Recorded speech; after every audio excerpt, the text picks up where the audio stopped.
गांधारी का श्री कृष्ण से दुखित स्त्रियों की दशा का वर्णन करना। श्री वैशंपायन जी कहते हैं, जन्मेजय गांधारी बड़ी पतिव्रता, भाग्यवती और तपस्विनी थी। वह सर्वदा सत्य भाषण ही करती थी। महर्षि व्यास के वर से उसे दिव्य दृष्टि प्राप्त हो गई थी। उसके प्रभाव से उसे दूर से ही कौरवों की संहार भूमि दिखाई दे रही थी। उसे देखकर वह तरह तरह से विलाप करने लगी। बहुत दूर होने पर भी उसे वह रण क्षेत्र पास ही सा जान पड़ता था। वह बड़ा ही रोमांचकारी था। हड्डी, केश और चर्बी से भरा हुआ था। उसमें खून की धाराएं बह रही थीं। सब ओर सहस्त्रों लोथें पड़ी थीं तथा खून में लथपथ हाथी, घोड़े, रथ और योद्धाओं के मस्तकहीन शरीर एवं शरीरहीन मस्तक पड़े हुए थे। अब भगवान व्यास की आज्ञा पाकर राजा युधिष्ठिर आदि सब पांडव, महाराज धृतराष्ट्र और श्री कृष्ण को आगे कर कुरुकुल की सब स्त्रियों को लेकर रण क्षेत्र की ओर चले। कुरुक्षेत्र में पहुंचकर उन विधवा स्त्रियों ने युद्ध में मरे हुए अपने भाई, पुत्र, पिता और पति आदि को देखा। उस भीषण संहार भूमि को देखकर वे राज महिलाएं चीत्कार करती हुई अपने बहुमूल्य रथों से गिर पड़ी। इस अभूतपूर्व दृश्य को देखकर वे दुख से अत्यंत व्याकुल हो गईं। उनमें से किन्हीं के तो शरीर मुरझा गए और कोई पृथ्वी पर पछाड़ खाने लगी। वे बहुत थकी हुई थीं और अनाथ हो चुकी थीं। इस समय उन्हें कुछ भी होशो हवास नहीं था। पांचाल और कुरुकुल की स्त्रियों के लिए यह बड़ा ही करुणापूर्ण प्रसंग था। तब दुखनी अबलाओं के आर्तनाद से उस भीषण युद्ध स्थल में बड़ा कोहराम मचा। ये देख धर्मज्ञ गांधारी ने श्री कृष्ण को बुलाकर कहा, माधव देखो तो मेरी ये विधवा बहुएं बाल बिखेरे कुरुरियों के समान विलाप कर रही हैं। ये उन भरत कुलभूषणों को याद कर करके अलग अलग अपने पुत्र, भाई, पिता और पतियों की ओर दौड़कर जाती हैं।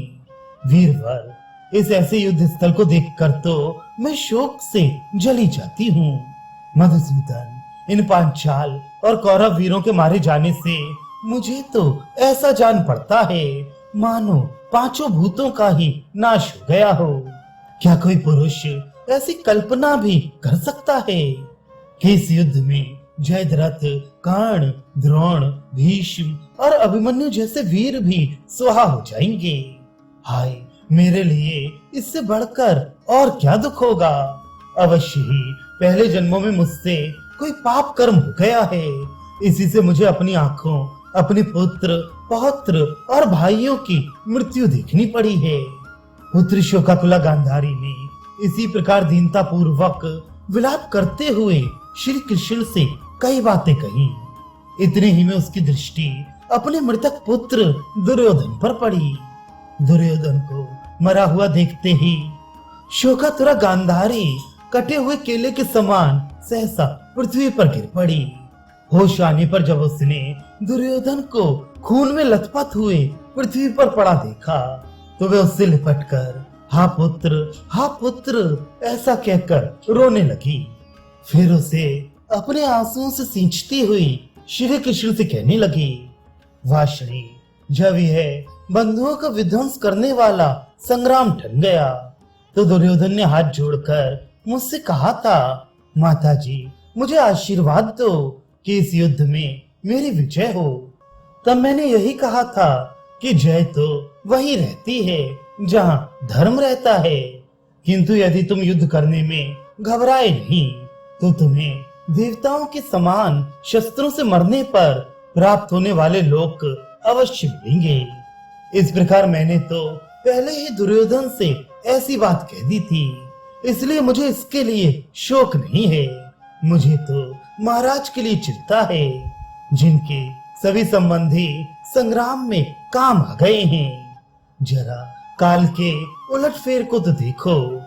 जो दुर्योधन मूर्धा विषिक्त राजाओं के आगे आगे चलता था, आज वही धूल में पड़ा हुआ है।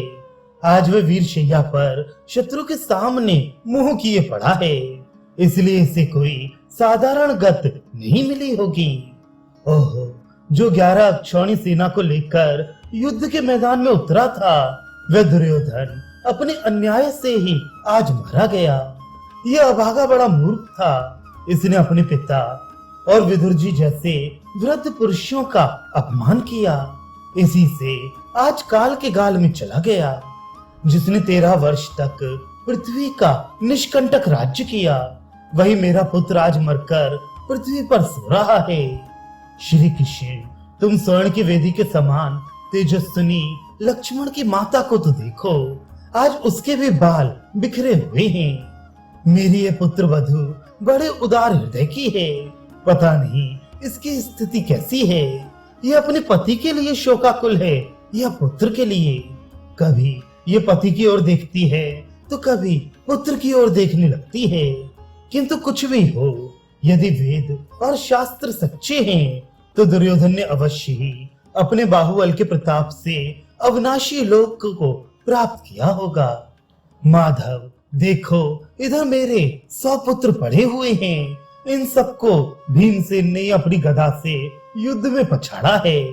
मुझे तो इसी से अधिक दुख होता है कि मेरे पुत्रों के मारे जाने से आज मेरी ये छोटी छोटी पुत्र वधुएं बाल खोले रणभूमि में फिर रही हैं। हाय, जो कभी पैरों में आभूषण पहने राजमहल की स्निग्ध भूमि पर विचरती थी, वही आज आपत्ति में पड़कर इस खून से लथपथ कठोर रणांगण में घूम रही हैं। इस सुकुमारी राजदुलारी लक्ष्मण की माता को देखकर तो मेरे मन को किसी प्रकार ढांढस नहीं बनता। देखो, इन महिलाओं में से कोई भाइयों को, कोई पिताओं को और कोई पुत्रों को पृथ्वी पर पड़े देखकर उनके भुजाएं पकड़ पकड़ कर पछाड़ खा रही हैं। यही नहीं, इस दारुण संहार में अपने संबंधियों के मारे जाने से तुम्हें कई मध्यम और वृद्ध अवस्था की स्त्रियों का भी रुदन सुनाई पड़ेगा। इधर देखो, ये दुशासन पड़ा हुआ है। शत्रुसूदन महावीर भीम ने इसे युद्ध में पछाड़ कर इसके शरीर का खून पिया है। हाय, द्रौपदी के कहने से और जुए के समय सहे हुए दुखों को याद करके भीम ने मेरे इस पुत्र की कैसी दुर्गति की है। कृष्ण, मैंने तो दुर्योधन से उसी समय कहा था कि तू मौत की फांसी में बंधे हुए शकुनी का साथ छोड़ दे। अपने इस कुबुद्धि मामा को तू पूरा कलह प्रिय समझ। तू इसे अभी त्याग कर पांडवों के साथ संधि कर ले। मूर्ख, क्या तू नहीं जानता कि भीमसेन कैसा असहनशील है, जो हाथी को उल्का से जलाने के समान तू उसे अपने बाग बाणों से वैधा करता है।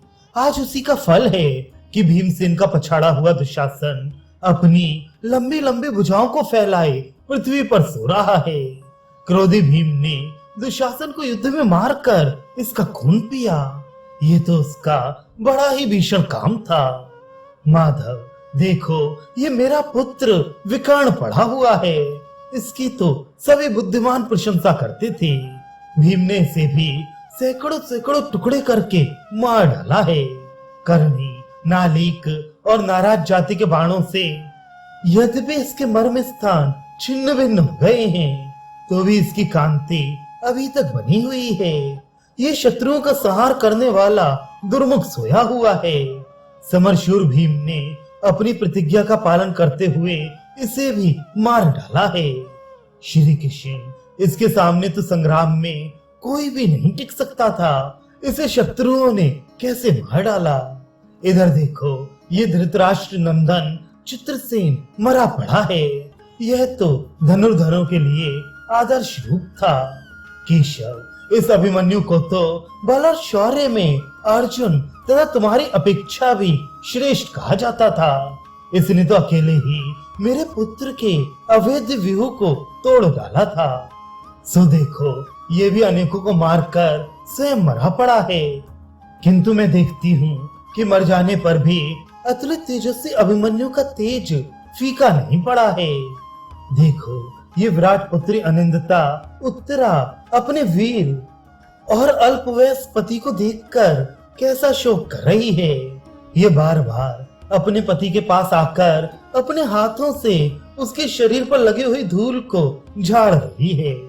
कृष्ण, यह अभिमन्यु तो बल, वीर, तेज और रूप में बहुत कुछ तुम्हारे ही समान है, किंतु हाय, शत्रुओं का शिकार होकर आज यह भी पृथ्वी पर पड़ा हुआ है। देखो, इस समय उत्तरा उसके खून से सने हुए बालों को हाथ से सुलझा रही है और गोदी में उसका सिर रखकर मानो वे जीवित हो इस प्रकार पूछ रही है कि आप तो साक्षात श्री कृष्ण के भांजे और गांडीवधारी अर्जुन के पुत्र हैं। आपको संग्राम भूमि में उन महारथियों ने कैसे मार डाला? क्रूर कर्मा कृपाचार्य, कर्ण, जयद्रथ तथा द्रोण और अश्वत्थामा को धिक्कार है, जिन्होंने मुझे विधवा बना दिया। युद्ध में अनेकों योद्धाओं ने मिलकर आपको मार डाला। ये देखकर भी आपके पिता अब तक कैसे जी रहे हैं? प्राणनाथ, आपने शस्त्रों से जिन पुण्य लोकों पर विजय पाई है, वही मैं भी अपने धर्म तथा इंद्रिय निग्रह के बल पर शीघ्र ही आ रही हूँ। आप मेरी बाट देखिए। संभवतः मृत्यु काल आए बिना किसी का मरना बड़ा कठिन होता है, तभी तो मैं अभागनी आपको मरा देखकर भी अब तक जी रही हूँ। वीर, इस लोक में तो आपके साथ मेरा 6 महीने का ही सहवास बता था। 7वें महीने में ही आप परलोक सिधार गए। उत्तरा को इस प्रकार विलाप करते देखकर मत्स्यराज के कुल की दूसरी स्त्रियां उसे खींचकर अन्यत्र ले जा रही हैं, किंतु राजा विराट को मरा हुआ देखकर वे स्वयं भी विलाप कर रही हैं। धूप, आयास और परिश्रम के कारण इन सभी के मुंह उतर गए हैं और शरीर झुलसे से हो गए हैं। इधर ये रणभूमि के अग्रभाग में ही उत्तर, काम्भोज कुमार, सुदक्षिण और लक्ष्मण आदि कई बच्चे मरे पड़े हैं। माधव, जरा इन पर भी तो दृष्टि डालो।